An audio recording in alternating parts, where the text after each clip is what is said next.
Poète, tes papiers. Je les ai brûlés dans les derniers feux du printemps, dans l'ombre de mes mains. Seules quelques feuilles d'érable, de peuplier, se sont glissées dans la doublure de mon manteau.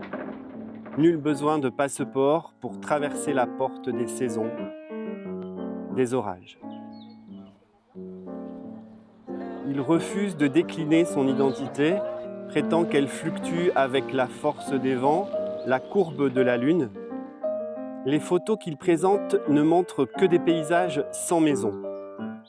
Pour tout laisser passer, il traduit dans sa langue les paroles du vent, la ronde des passereaux.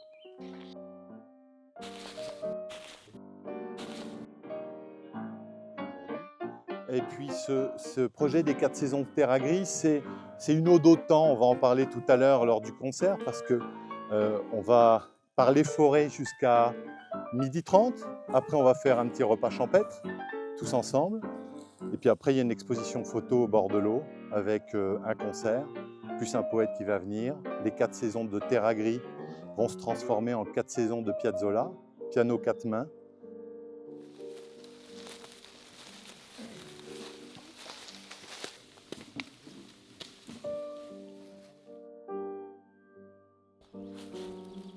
Encore descendre un peu en dessous, parce que les racines ont une puissance, une faculté de pénétration qui est assez importante.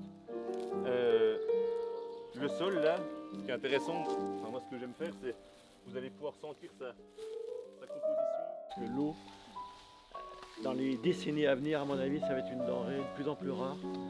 Donc partout où il peut y avoir des ruisseaux, des choses comme ça, c'est très important.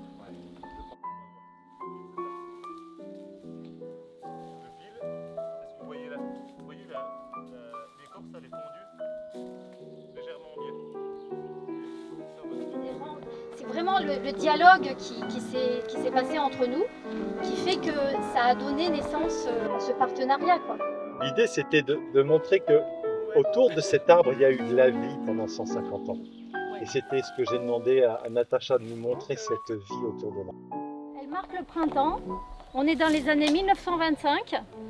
Et c'est en fait l'idée de faire des photos sur un siècle, donc le printemps 1925. Après, on fera une photo dans l'été autour de cet arbre aussi.